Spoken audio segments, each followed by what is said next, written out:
Hi, everyone. Welcome. We're going to start in just a moment. We're just waiting for a few more people to join.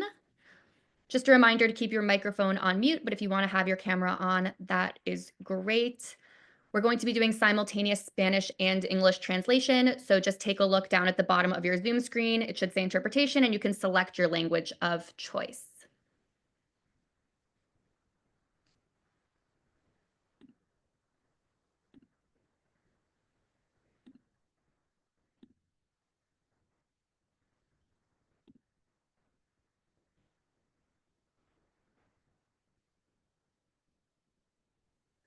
Well, while everybody joins us, I'm going to welcome all of you to this second session of our series.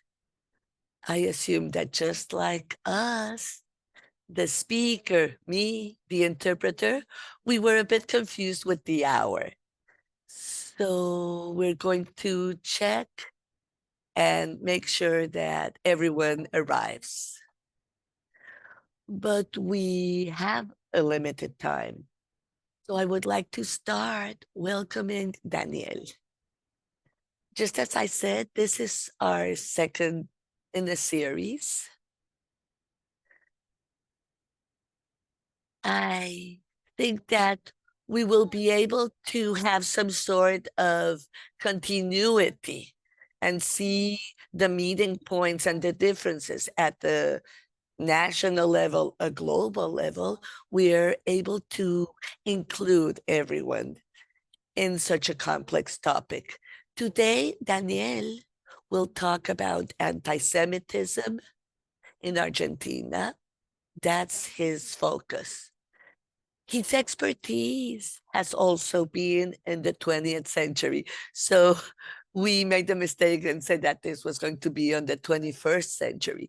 But we do have the expectation that his very deep analysis will be able to look towards the 21st century.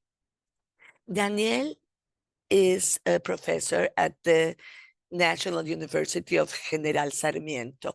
He's also a regular associate professor and a researcher at CONICET. He also has a high category in the incentive program for professors. He has a PhD in history from the National University of La Plata. His dissertation was about nationalism and anti-Semitism in Argentina from 1919 to 1945, representations, discourse, and practice. He also has a master's in social sciences. He has many publications, books, chapters in publications. And the two that are related to this topic, though his studies go beyond this. And he works as a social and political historian, looking at the reality of our region. One of his books is Nationalism of Rights in Argentina, from its origins until Tacuara. Well, Daniel, we will also awaiting your next book, which is concentrating on the 21st century, which will be very relevant. He also has a book regarding nationalism and anti-Semitism in Argentina. Well, after this very brief introduction, I want to welcome Daniel. I also want to welcome all the colleagues who are joining us today and who have worked and researched on this topic and who are here with us. I am very happy to be able to welcome you all. Daniel, please, you have the floor. Good morning or good afternoon. I hope you can hear me. I believe we can. I see people are saying yes.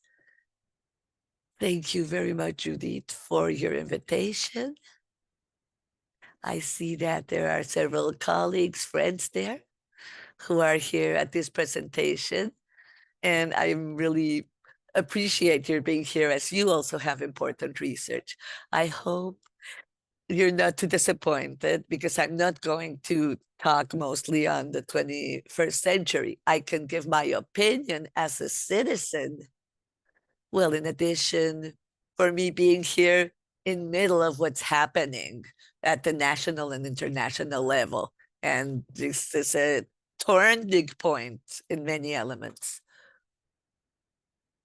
Well, looking at the political structure in general, but what I'm going to talk about is the 20th century, concentrating mainly on the second half of the 20th century, as I agreed with Judy. Because my previous presentation 2 years ago, I spoke mostly about the first half of the 20th century. I'm going to concentrate on two topics in the second half of the 20th century. One would be talking about the Tacuara group, which was a group that brought political violence and the murder, the assassination of also Jews. It wasn't the first time this happened, but it was important here. And I'm going to concentrate also on the military dictatorship from the second half of the century, 76 to 83. And well, what has been believed, it did have an anti-Semitic character. But when we're talking about anti-Semitism in Argentina, we do have to go back to the end of the 19th century. The original anti-Semitism in Argentina, well, the most important part there had to do with the development of the Catholic nationalism, the influence of the Argentinian church in public opinion, not in the political aspect, because there had been liberal reforms that were important, and the church had lost its weight there, but they did have an influence on the political and cultural life. And all these groups, the nationalist groups in Argentina, starting coming about since the end of the 19th century. So we had the issue of Catholicism, nationalism, and well, nationalism, even though it has that name, it has its origin really internationally, probably in France. We do have some classic books of anti-Semitism that are inspired by La France Juive of Drummond. There's an episode at the end of 1910s where we had this violence for the first time that was directed towards militants who were in the trade unions. They were Jews also, but these were violent attacks that happened within one of the Jewish neighborhoods in Buenos Aires. So we know that violence isn't something new, but the violence during this called Tragic Week or Bloody Week took place like on the first days of January in 1920. We could say that anti-Semitism did affect the decisions of the conservative governments and led them to limit Jewish immigration into Argentina, specifically talking about German refugees. So the Jewish immigration was limited. Of course, Argentina wasn't the only country that did that.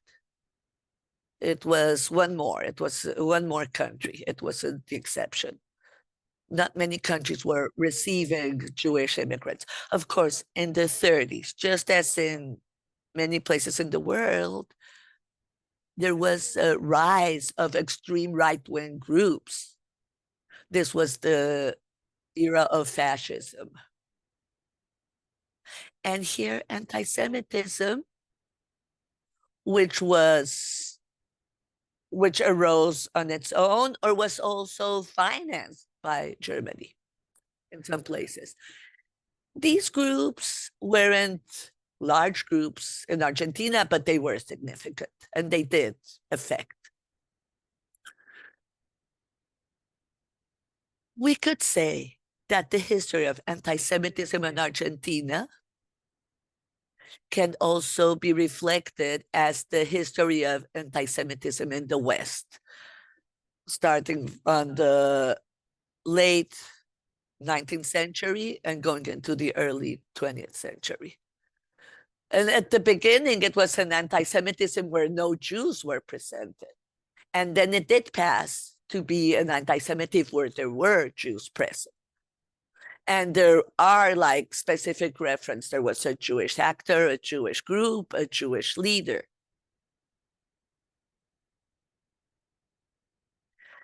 A second important topic is the coup in 1943.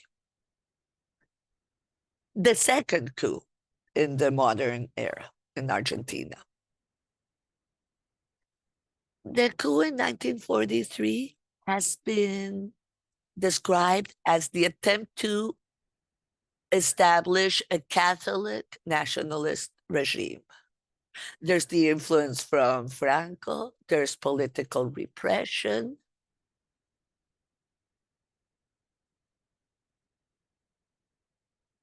And this repression is against the left-wing movement, the labor movement, and many Jews were also imprisoned. But basically, they were detained because they were militants from the left-wing communist. Newspapers were shut down, but there were certain elements in the state policies that are different from other coups. First of all, this coup is in a country where secularism was important, but what we have is the establishment of compulsory Catholic education in schools. Well, this affected everyone, Jews, atheists, but it did establish a difference. This was a general structure where liberalism had really led to a very successful education system.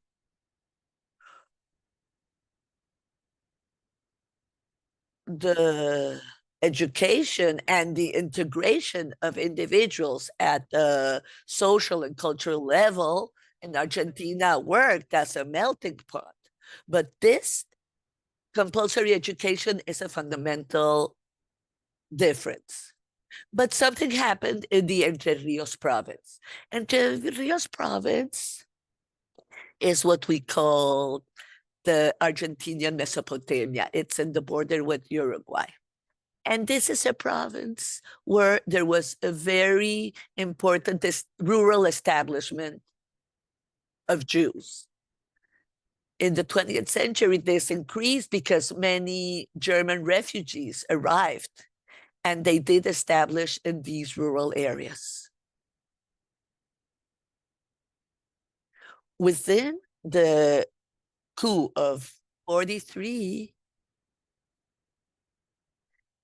you can see the most important open state anti-Semitism that happened here. So in Los Rios, the government, Entre Rios, the government bans the Jewish institutions, the Jewish civil servants and Jewish teachers are fired. This was within the framework of other issues that happened, like the shutting down of newspapers, businesses. Well, this caused problems. Actually, the federal government which is directing the Catholic nationalist group, does intervene in this province in order to halt these aspects that happened. But it was a systematic application of anti-Semitism openly and unashamed. The third point we have to talk about this is to talk about Peronism.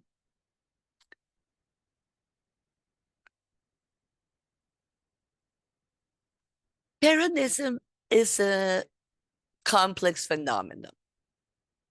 It's long lasting. It still continues. The Peronism is still present currently. And it was part of this military coup in the 43. Please, the Argentinians who are here, they know this, but I do have to explain.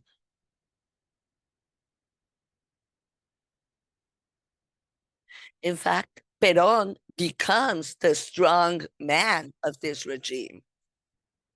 And as World War II is developing in Europe,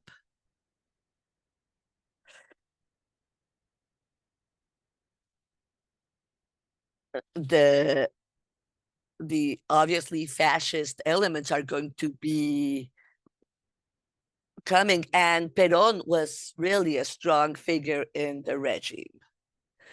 So Peronism is born in these years, and its image does reflect anti-Semitism. But many authors, Alan Ray and other authors, do say that things are more complex. We had populism in the Latin American sense of the term. Latin American populism are not a political machinery that's trying to expel, but it's rather a machine that tries to integrate. So here we do see that part of the Argentinian Jewish world is integrated in a way. What we will notice that we will have important trade unionists who are Jewish, who do become part of Peronism. We have ministers who are not Jewish but are married to Jews. Their doors are informally open to survivors of the Shoah. The Eva Perón Foundation, in its first years, will help in bringing in refugees, though officially Argentina wasn't doing so. And they would support Israel, though Argentina didn't vote for the creation of the State of Israel. We also know that many Nazis and extreme right-wing people and collaborationists arrived. Many fascists, and also from France, from the Croatian government, from Spain. So many people arrived here in Argentina. They arrived into Buenos Aires. And this has also something one must read and learn about what's happening. We also have to see at the world level what was happening. The Vatican Council, the Red Cross, the American government. But these different people who arrived into Argentina, and many of them remained here, we can see that though Peronism was an integrating force during its first years and even to nowadays, Peronism also had a right-wing area, which was obviously anti-Semite. I don't know if we still have that present today, but even a few years ago, you could perceive it. It is also true that if we go out from the Jewish world, going into the general society in Argentina, Peronism tried to organize and control the different areas of Argentinian life. the trade unions, businesses, youth. So the different areas of cultural, political, and social life are involved. And that's what also led to the confrontation between Perón and the Catholic Church. And there was a very strong confrontation that would end with the following coup d'etat. So even though Peronism has its roots in Catholicism, there was this confrontation.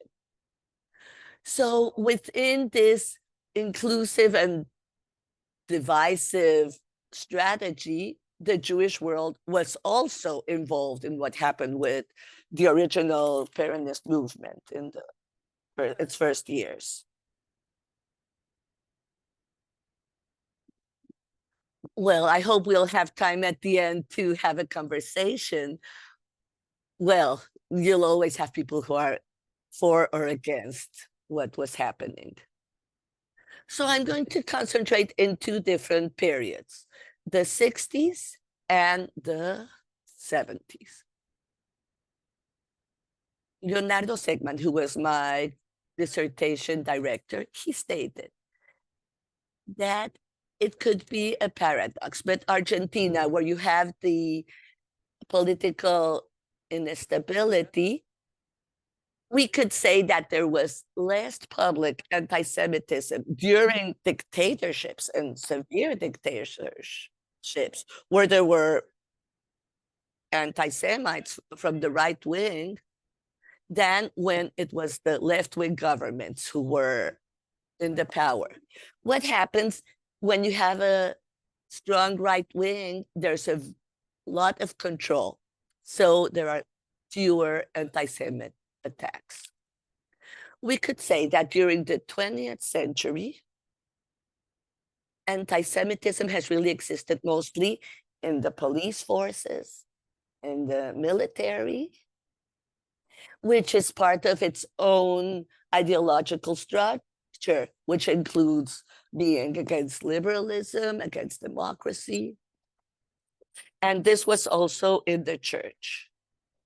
Of course, the Catholic Church also, after the Vatican Council, had drastic changes, which also affected it. So we see how it left the theological anti-Semitism that is no longer going into the social anti-Semitism. We could say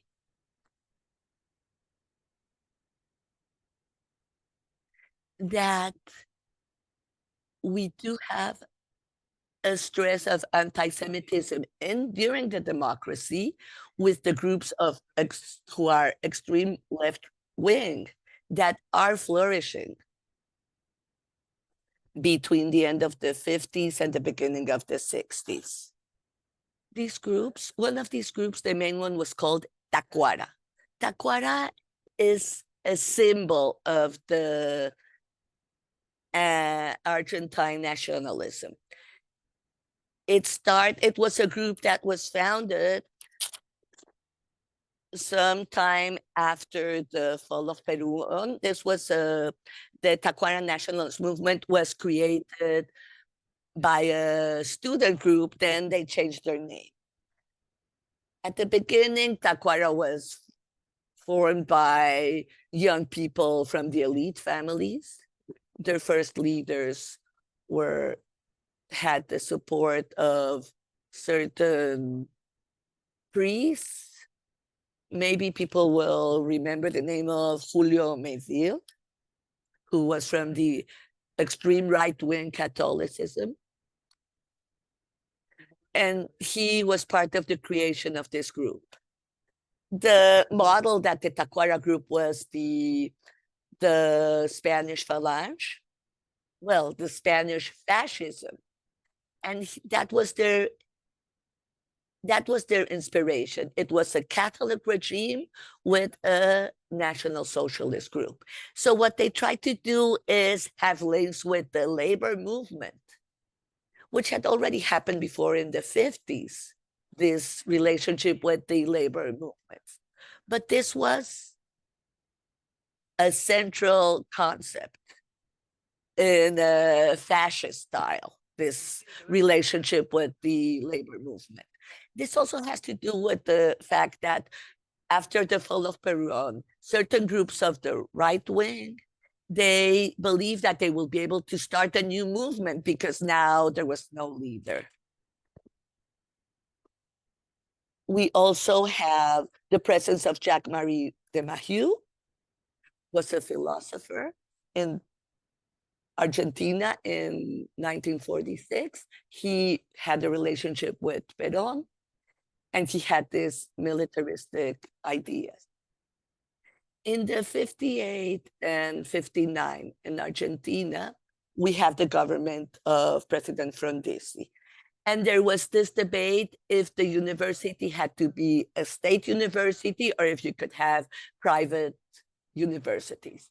There were many demonstrations against this. And that was how Tacuara, during one of its demonstrations, which was in favor of the free university against the private universities, there were huge demonstrations.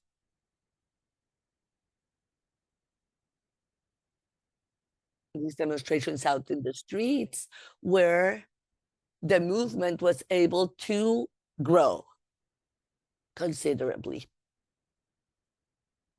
A short time after that, in Argentina, when Adolf Eichmann was kidnapped by Israeli commandos to take him to his trial in Jerusalem,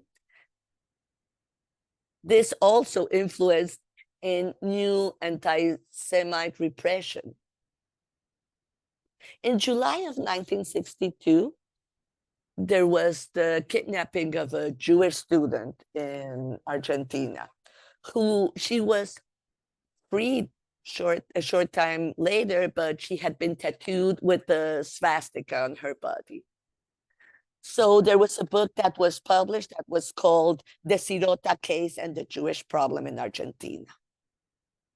And well, this included the typical tropes of anti-Semitism in Argentina, talking about the relationship between Jews, capitalism, communism, and anti-Peronism, and all the different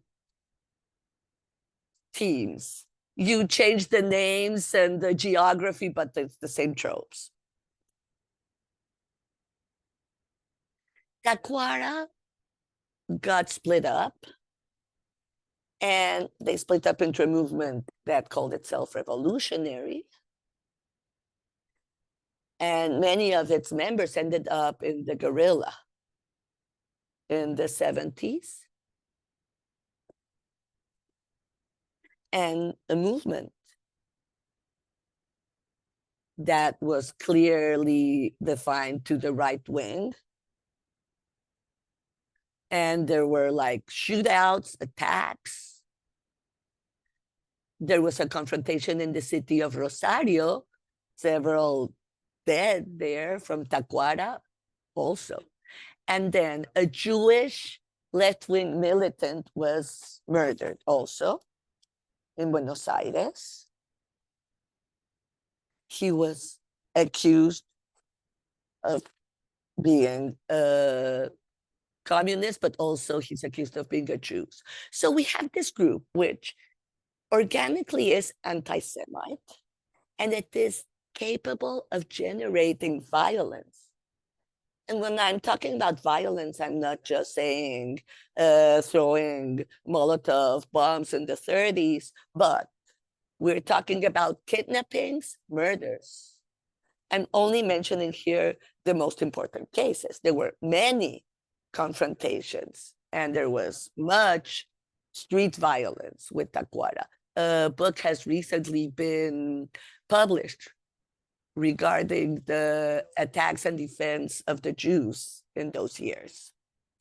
In the 60s, there's movements such as Tacuara. Tacuara wasn't the only movement, but it was the most important. important. And they really enjoyed of immunity, which is something that happens in Argentina. Definitely from DC's government and after Melia's government, who were progressive or liberal, they did not want these groups to act freely without impunity. But as I mentioned, within the police and within the justice system, that allowed impunity to go rampant. So let's go further in the future. During the Six-Day War, it was important to see the presence of Hussein Triki, the representative of the Arab League, to talk about anti-Semitism. And anti-Semitism wasn't central in the discourse of the political fights, but we will have that classical anti-Semitic position in the years following Hawara. No, vamos bien. You're doing okay. He asked if he was speaking too fast. The last topic I wanted to mention here is the last military dictatorship, the dictatorship that went from 76 to 86. Argentina in the 30s had several military dictatorships. The 30s, 55, partial coup in 62 and 66. There were civilian governments with some liberal but some repressive policies. But in the 70s, in 76, the military dictatorship, this was a very harsh regime, which affected a large part of the population. And well, Argentina, together with Chile, coined the term the disappeared, desaparecidos in Spanish. The kidnapping, murders, and the disappearing of the opposition. Among the victims of this dictatorship, and according to human rights, it's 30,000, or between 25,000 or 30,000 people. We have fewer than 9,000 cases that have really been presented before the Human Rights Commission. It's important to mention this because the current discourse of the extreme right is to state that there weren't that many people who were disappeared. But I'm just mentioning it. It's not I'm going to debate about this. But among these victims, there was an important representation of Jewish individuals among the disappeared and the imprisoned people. We must also mention that Jewish individuals were also overrepresented within the militant groups, in the trade unions, and the left wing in the 70s.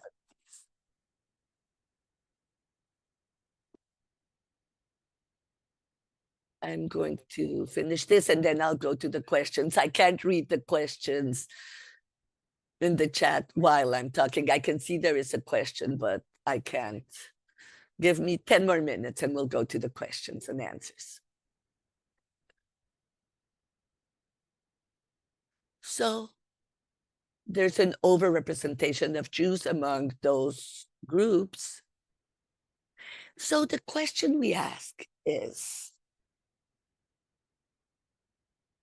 well, and we see in different research that has been done, there is the reference of the harshness and cruelty of torture against Jewish individuals. This would be both with the police or in the clandestine detention centers. So the question we ask, was this an anti-Semite regime or not? You wouldn't ask this question in other places, but it has to do with the difference we see in different Latin American countries. One would never question if the Pinochet government was anti-Semitic, because the presence of Jews within Chile is not the same as the one in Argentina, or the Jewish world is different in different countries because of its numbers, its political affiliation. But it is a question that we have to ask in Argentina. And it's not just an academic question. It's not a rhetorical question. It was a question that was asked during those years. And the case that I wanted to use here as an example is the Timerman case.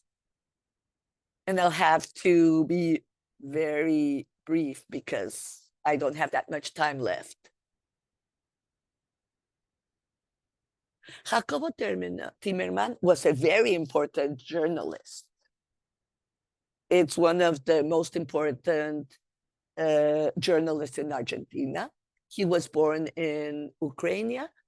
He emigrated to Argentina with his family. He was part of the socialist Jewish movement, Hashomer Hatzair, during his whole life. He considered himself a socialist.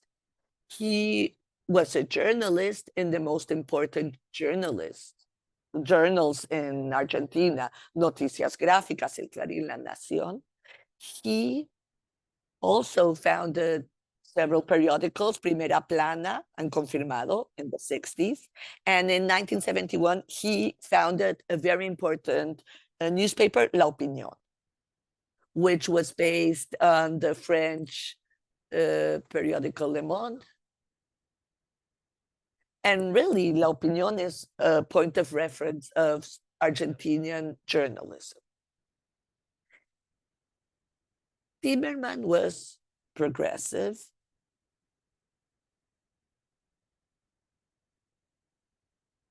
He would confront the guerrilla groups.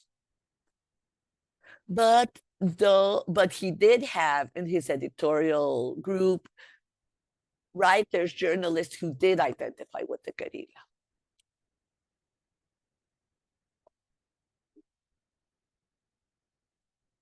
In 75, we did have revolutionary violence and repressive violence.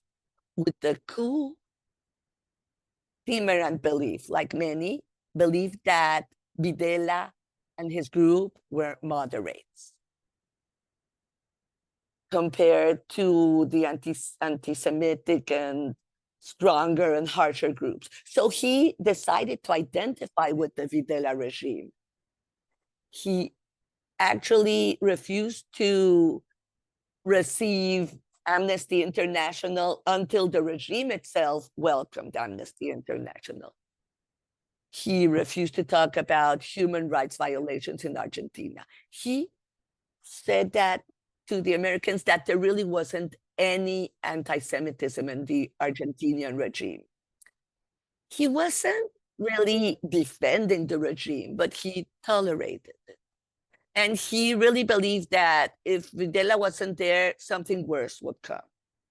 He thought that it could go from the entrance of the Americans or going all the way to the communists.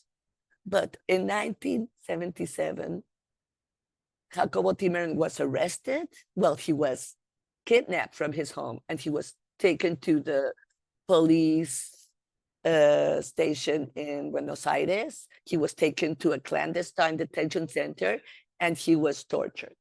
And during all the interrogations, he was questioned about his relationship with the guerrilla and also about his Jewish situation, like all these conspiracy theories, even going to the fact that Israel wanted to invade Patagonia. Well, he was then laundered as a prisoner, and he became a legal prisoner. So David Driver, who was an important banker, that was why he blamed him, because this banker was managing the money of the Montoneros. And actually, according to Timerman and his partner, before Greiber was part of this journal, they had established the newspaper. So Timerman had disappeared for a time. Then he was imprisoned. And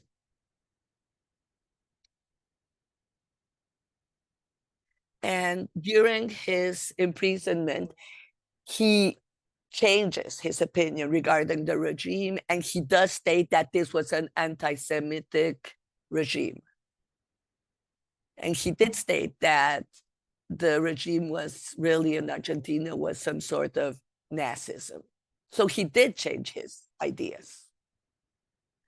After more than a year, due to the international pressure, actually it was 2 years of international pressure, Timerman was finally freed.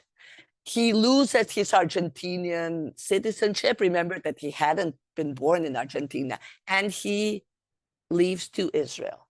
And there he writes his famous book where he tells the story of his detention, his imprisonment. The book is Prisoner Without a Number, Without a Name.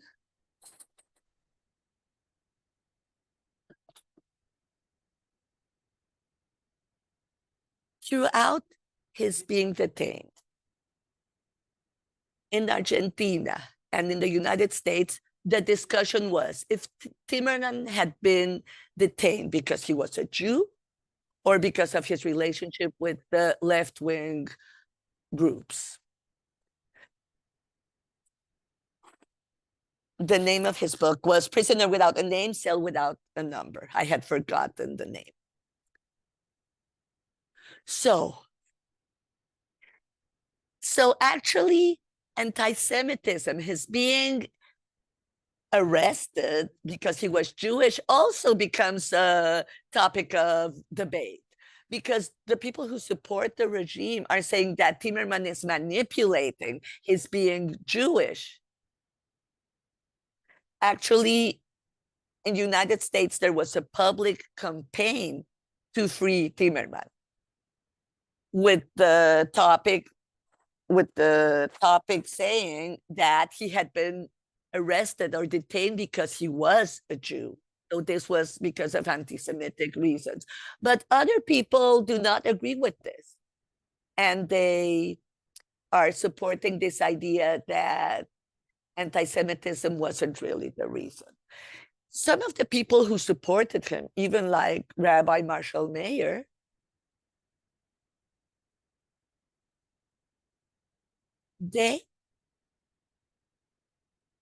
they actually do not support Timerman when he wanted to head a campaign denouncing anti-Semitism. Timerman's kidnapping happened in a time where the most important organization in Argentina, the most important Jewish organization in Argentina, which is DAIA, in public, they also support what the military is saying, that there was not a war against Jews in Argentina.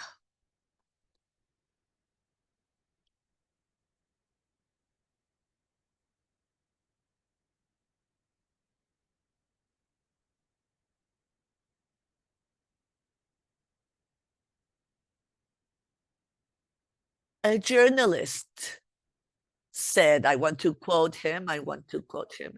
His name was this journalist, Nisime de Came. He said that in La Opinión, there were several people from Los Montoneros who were working there. And he said, the truth is that Timerman was saved because he was Jewish. Actually, he benefited from being Jewish, and they freed him because of the Jewish pressure. And there was this other, the truth is that also American Jews in the United States were talking about Argentina having an anti-Semitic regime that needed to be attacked. And they were. On the other hand, people were saying that it was a regime that was like in a sort of fair war against the subversive groups, and they were, well, without considering the methods they were following. And the point was that Timerman's kidnapping really didn't have to do anything with anti-Semitism, but it were rather, there were different reasons. And it had to do with the cultural growth of conservatives. And that also happened with the support of Carter in the United States, but later on went to the switch into the conservative in the United States with Reagan. So we're talking that it was a regime that did tolerate and know that there were specific anti-Semitic policies in its dungeons. Yes, that the treatments against Jews were worse in the dungeons. Yes. But the fact that people were kidnapped or disappeared because they were Jews, that wasn't the main reason. And I would support this idea. I would say that the Jews that were detained were treated worse, but they hadn't been detained because they were Jews. Argentinian democracy in 1983, at the end of the dictatorship, there would also be a cultural change,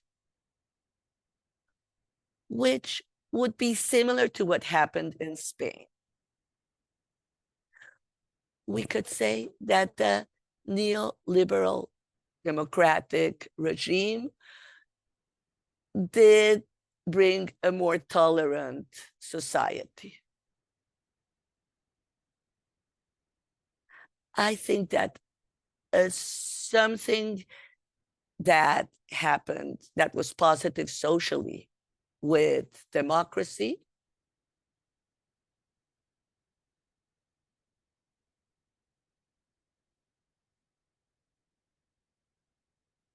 has to do with having a society that is more secular, and also with the very important Jewish integration. The Argentinian Jews are already in the 4th or 5th generation. We can also see that the changes in the Catholic Church are very important too. So we could state that the two important attacks in the second half of last century, the bomb at the AMIA Center, there's still the debate regarding who were the intellectual people who were responsible to this. Well, we do know that these bombs were placed there with the help of the police. There's no doubt about that. But all this consolidated a reduction in anti-Semitism. It made Jews more citizens. It's paradoxical, but these two bombs, the one in the Israeli embassy and the one at AMIA, they really brought in the Jews and made them be more important and more a part of Argentinian society, not really more anti-Semitism derived from this. Well, I can say this. Well, I see that my time has ended, so I'll stop here. Thank you, Daniel. We're really limited in time. I did allow you to continue, but it's important that you are able to stress the differences and the points in common that these two important periods have. I will open the floor so we can have questions and observations that people want to ask. So what you stated at the end, the point that how the tragedies were allowed to separate the victims, the innocents who were there also, especially with the attack at Amia. So this brought more, it brought among the citizens of the country to integrate the Jews, and that really brought to light the demands of the Jewish community. We think of the 20th century and how it leads into the 21st century.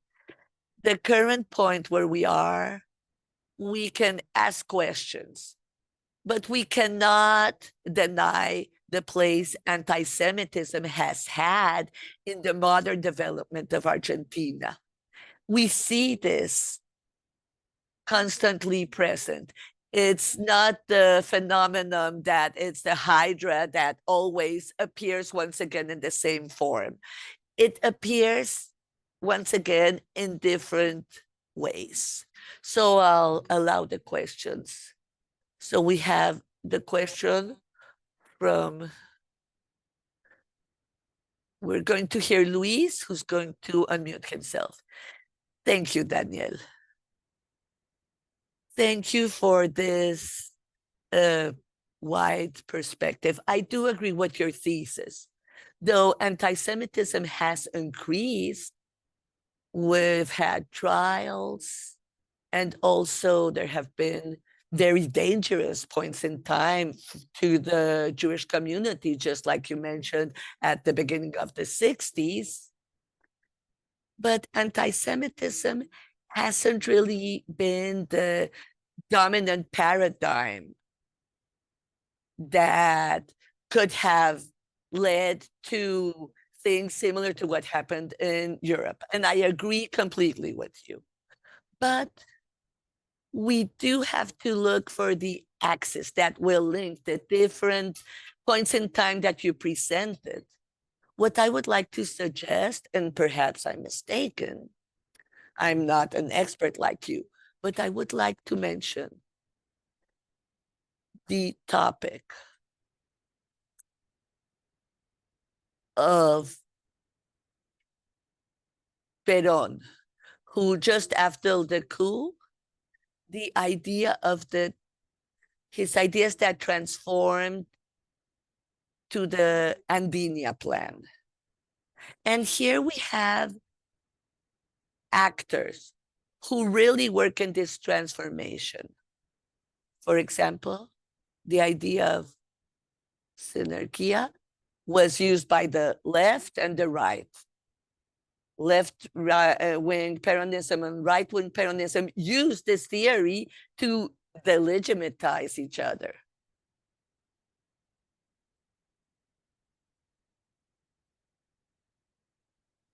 I believe what I would like to hear from you, how the different points link among itself. And I think about sinergia, the interpreter did not hear the term. But there are ideas, writers, a logical development where you see this transformation that you mentioned. Daniel, would you like to respond? I'll answer a few things that are in the chat. Samuel, who I think he left, he mentions this idea about the difference in the data of the number of the disappeared individuals.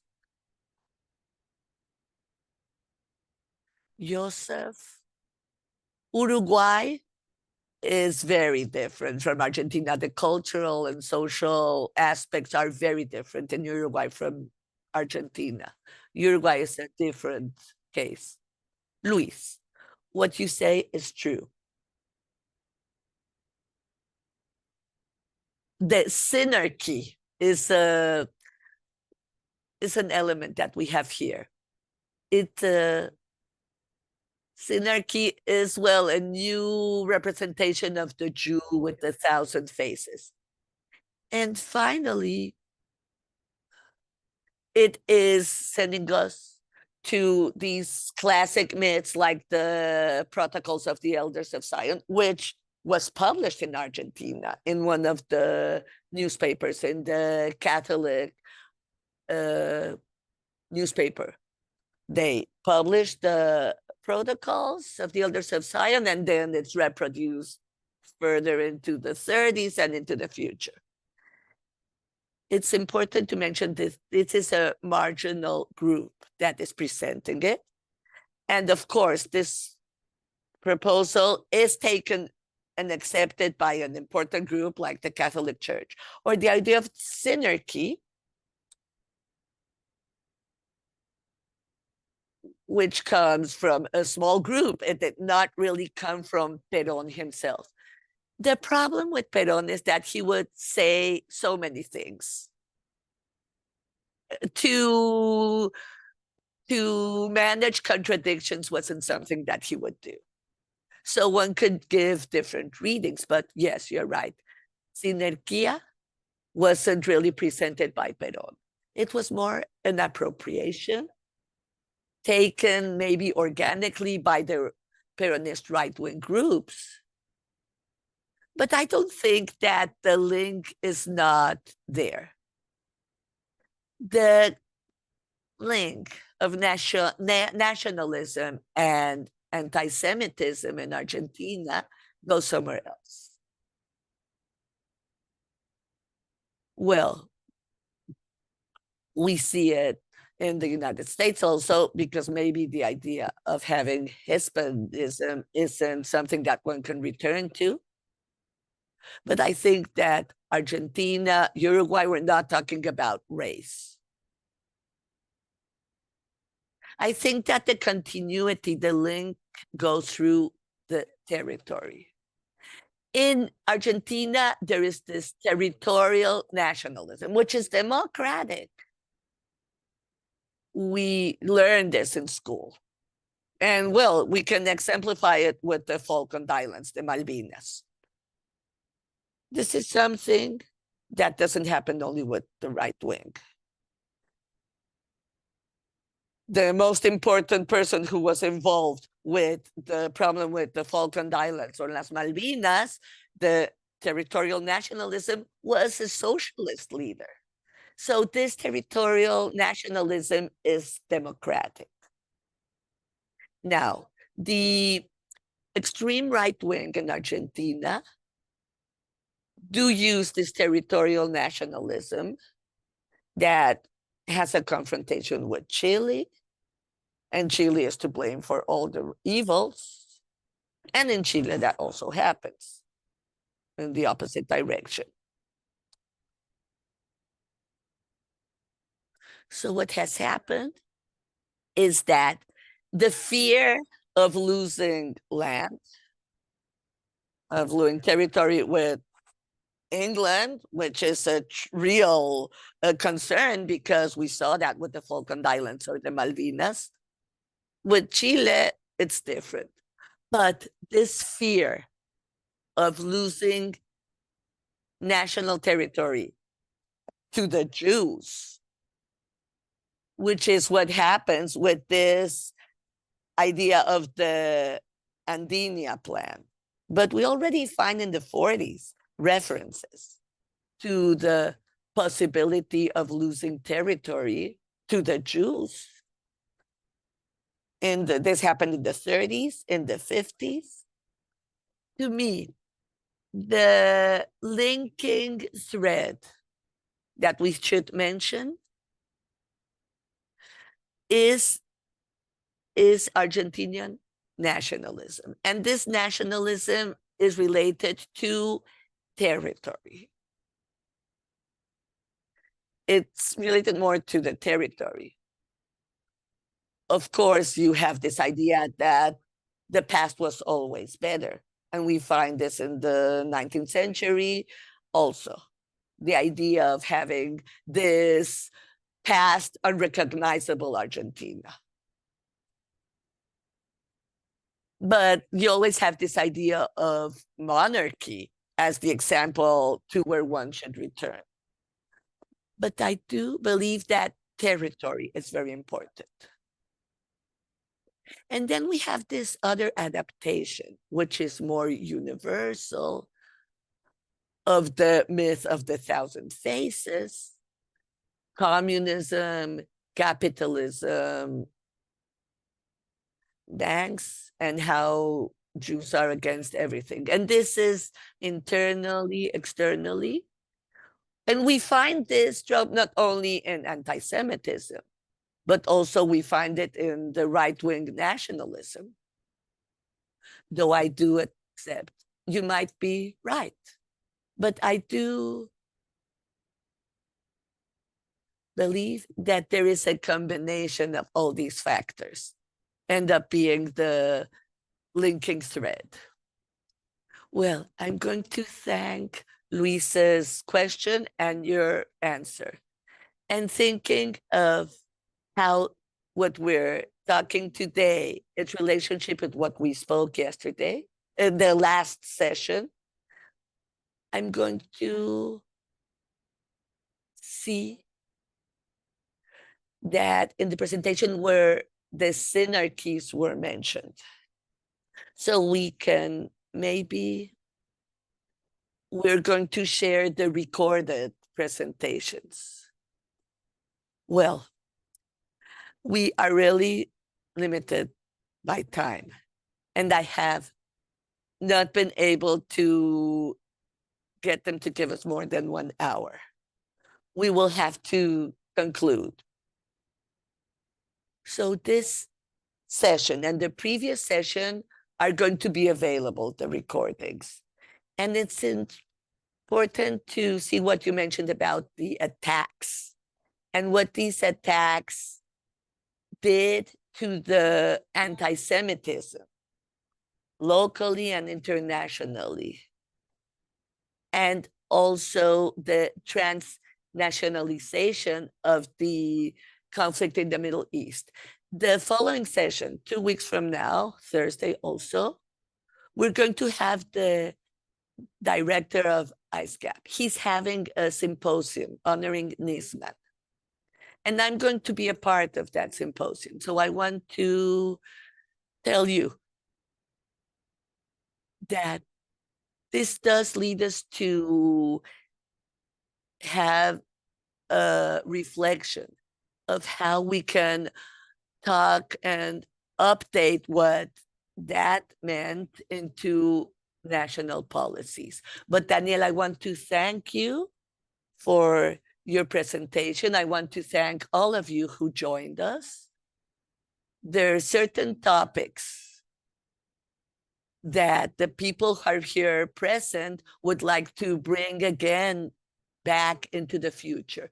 So I'm going to conclude our presentation, and I hope to see you again in our following presentations. Thank you very much and take care. Well, we really didn't have that much time. We're all sad that we don't have more time. Maybe we need to have a longer time. We can see this isn't a Latin American organization where we do go on. Yes, we do have longer sessions, but this is what we have. Well, you know that there are there are different theories that are taking place currently, presentations regarding anti-Semitism. There's the sessions in Europe, in Asia. So we are really been imposed and given a very reduced time. Thank you all. Take care and see you next time. Thank you very much. Goodbye.